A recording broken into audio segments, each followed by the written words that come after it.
Sir, school വിദ്യാർത്ഥികൾക്കുള്ള insurance പദ്ധതി.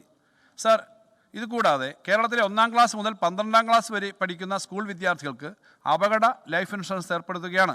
ഇതിന് വേണ്ടുന്ന മുന്നൊരുക്കങ്ങൾ നടത്തിയിട്ടുണ്ട്. വർഷം 15 കോടി രൂപ ഇതിനായി വേണ്ടിവരുമെന്നാണ് കണക്കാക്കുന്നത്. ഇതിനായി 15 കോടി രൂപ ബജറ്റിൽ മാറ്റിവെക്കുന്നു. സാർ, സൗജന്യ വിദ്യാഭ്യാസം ബിരുദതലം വരെ നൽകുന്ന ഒരു പദ്ധതി. സാർ, കേരളത്തിലെ ഉന്നത വിദ്യാഭ്യാസ രംഗത്ത് ഒരു പുതിയ പദ്ധതി പ്രഖ്യാപിക്കുകയാണ്. ആർട്സ് ആൻഡ് സയൻസ് കോളേജുകളിൽ പഠിക്കുന്ന വിദ്യാർത്ഥികൾക്ക് ഡിഗ്രി വിദ്യാഭ്യാസം സൗജന്യമാക്കുകയാണ്. നിലവിൽ +2 വരെയുള്ള സൗജന്യ വിദ്യാഭ്യാസമാണ് സംസ്ഥാനത്തുണ്ടായിരുന്നത്. സാർ, മെഡിസപ്പ് 2.0.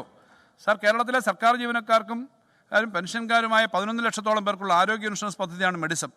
ഏത് പ്രായത്തിലുള്ളവരും യാതൊരു മെഡിക്കൽ പരിശോധനകളില്ലാതെ ഇതിൽ ക്യാഷ്ലെസ് ഇൻഷുറൻസ് സേവനം നൽകുന്നു. സാർ, 104 വയസ്സുള്ള വ്യക്തി വരെ മെഡിസപ്പിൽ ചേർന്ന് ഇൻഷുറൻസ് സേവനം സ്വീകരിച്ചിട്ടുണ്ട്. മെഡിസപ്പിൻ്റെ 1-ാം ഘട്ട പദ്ധതി പൂർത്തിയായിരിക്കുന്ന വേളയിൽ കൂടുതൽ പാക്കേജുകളും ആശുപത്രികളെയും ഉൾപ്പെടുത്തി മെഡിസപ്പ് 2.0 പ്രഖ്യാപിക്കുകയാണ്. ഫെബ്രുവരി 1 മുതൽ ഈ പദ്ധതി നിലവിൽ വരും. സാർ, സംസ്ഥാനത്തെ പൊതുമേഖലാ സ്ഥാപനങ്ങളിൽ ജോലിയെടുക്കുന്നവർക്കും വിരമിച്ചവർക്കുമായി മെഡിസപ്പ് മാതൃകയിൽ ഒരു ഇൻഷുറൻസ് പദ്ധതി ആവിഷ്കരിക്കും. സാർ, സംസ്ഥാനത്തെ സഹകരണ സ്ഥാപനങ്ങളിൽ ജോലിയെടുക്കുന്നവർക്കും വിരമിച്ചവർക്കുമായി മെഡിസപ്പ് മാതൃകയിൽ ഒരു ഇൻഷുറൻസ് പദ്ധതിയും ആവിഷ്കരിക്കും. സാർ, മോട്ടോർ രംഗത്ത് പ്രവർത്തിക്കുന്ന ഓട്ടോറിക്ഷ ടാക്സി തൊഴിലാളികൾക്ക് ആരോഗ്യ ഇൻഷുറൻസ് പദ്ധതികൾ വിപുലീകരിക്കേണ്ടതുണ്ട്. ക്ഷേമനിധിയിൽ അംഗങ്ങളായ ഓട്ടോറിക്ഷ ടാക്സി തൊഴിലാളികൾക്ക് വളരെ ചെലവ് കുറഞ്ഞ വിഹിതം അടയ്ക്കുന്ന തരത്തിൽ ഒരു ആരോഗ്യ ഇൻഷുറൻസ് പദ്ധതി നടപ്പിലാക്കും. സാർ, റോഡ് അപകടങ്ങളിൽ പെടുന്നവർക്കുള്ള ലൈഫ് സേവർ പദ്ധതി. സാർ, സംസ്ഥാനത്ത് പ്രതിവർഷം 48,000 റോഡ് അപകടങ്ങൾ സംഭവിക്കുന്നുണ്ട്. ഇത്തരം അപകടങ്ങളിൽ പെടുന്നവർക്ക് സമയബന്ധിതമായി ചികിത്സ ലഭിക്കാത്ത സാഹചര്യം ഉണ്ടാകാറുണ്ട്.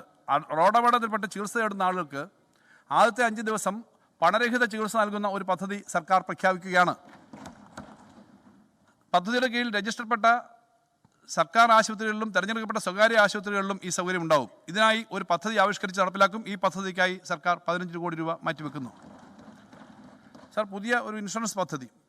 സാർ, സംസ്ഥാനത്തെ 42 ലക്ഷം കുടുംബങ്ങൾക്ക് സൗജന്യ ചികിത്സ നൽകുന്ന കാരുണ്യ ആരോഗ്യ സുരക്ഷാ പദ്ധതിയുടെ മാനദണ്ഡങ്ങളുടെ പരിധിക്ക് പുറത്തുള്ള കുടുംബങ്ങൾക്കായി ഒരു ആരോഗ്യ ഇൻഷുറൻസ് പദ്ധതി നടപ്പിലാക്കാൻ സർക്കാർ ആലോചിക്കുന്നു.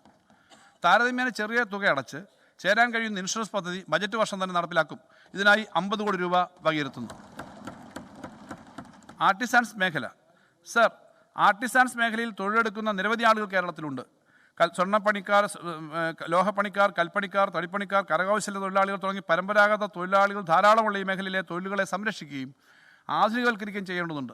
ആർട്ടിസാൻസ് മേഖലയിലുള്ളവർക്ക് ആധുനിക തൊഴിലുപകരണങ്ങൾ വാങ്ങുന്നതിന് സർക്കാർ സഹായം നൽകും. 50% വരെ സർക്കാർ സബ്സിഡിയോടെ ഉപകരണങ്ങൾ വാങ്ങുന്നതിനുള്ള ധനസഹായം ലഭ്യമാക്കുന്ന പദ്ധതിക്കായി പ്രാഥമികമായി 5 കോടി രൂപ നീക്കിവെക്കുന്നു. സാർ, മൺപാത്ര നിർമ്മാണം കേരളത്തിലെ പ്രധാന പരമ്പരാഗത വ്യവസായ മേഖലകളിലൊന്നാണ്. ഇന്നിപ്പോൾ പരിസ്ഥിതി സൗഹൃദമായ മൺപാത്ര നിർമ്മാണ മേഖലയെ പ്രോത്സാഹിപ്പിക്കേണ്ടതുണ്ട്. അതിനായി 1 കോടി രൂപ അധികമായി അനുവദിക്കുന്നു. Sir, nativity card.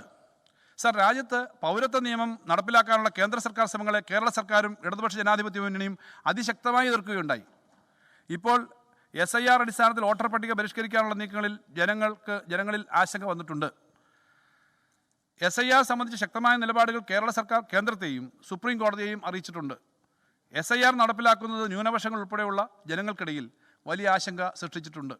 തലമുറകളായി കേരളത്തിൽ ജീവിച്ചു വരുന്ന മനുഷ്യരുടെ ഇതുമായി ബന്ധപ്പെട്ട ആശങ്കകൾ പരിഹരിക്കുന്നതിനായി സംസ്ഥാനം നേറ്റിവിറ്റി കാർഡ് എന്ന രേഖ നൽകാൻ തീരുമാനിച്ചിരിക്കുകയാണ്.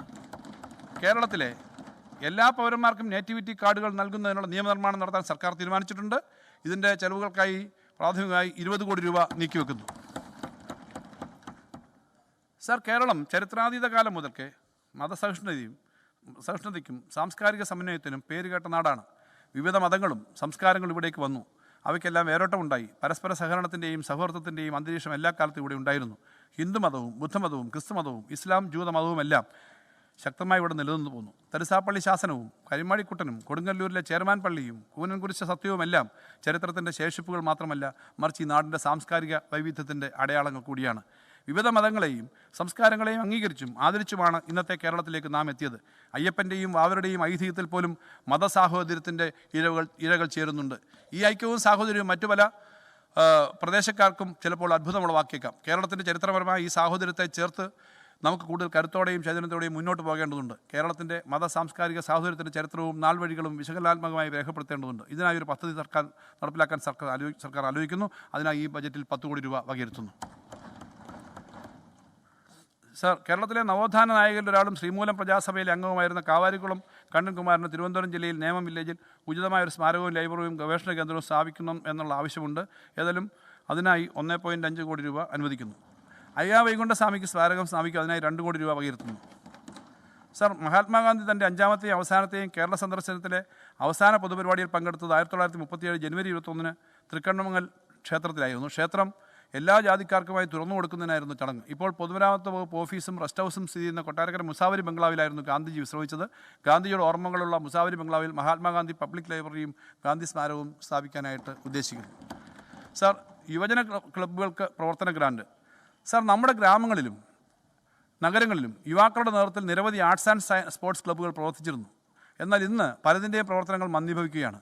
നാടിനാകെ ഉണർന്നു നൽകുന്ന ക്ലബ്ബുകളെ ശാക്തീകരിക്കുകയും പ്രോത്സാഹിപ്പിക്കുകയും ചെയ്യുക എന്ന ലക്ഷ്യത്തോടെ രജിസ്റ്റർ ചെയ്യപ്പെട്ടിട്ടുള്ള ക്ലബ്ബുകൾക്ക് പ്രതിവർഷം 10,000 രൂപ പ്രവർത്തന ഗ്രാന്റ് നൽകുന്ന ഒരു പദ്ധതി ഈ സർക്കാർ പ്രഖ്യാപിക്കുന്നു. ഇതിനായി 5 കോടി രൂപ മാറ്റിവെക്കുന്നു. ലോകത്തെവിടെയായാലും ഏത് സമയത്തും 24 വാർത്തകളും ഓഗ്മെന്റഡ് റിയാലിറ്റി പാക്കേജുകളും എക്സ്പ്ലെയിനറുകളും വിശദമായി കാണാൻ ഞങ്ങളുടെ യൂട്യൂബ് ചാനൽ നിങ്ങൾക്ക് സബ്സ്ക്രൈബ് ചെയ്യാം.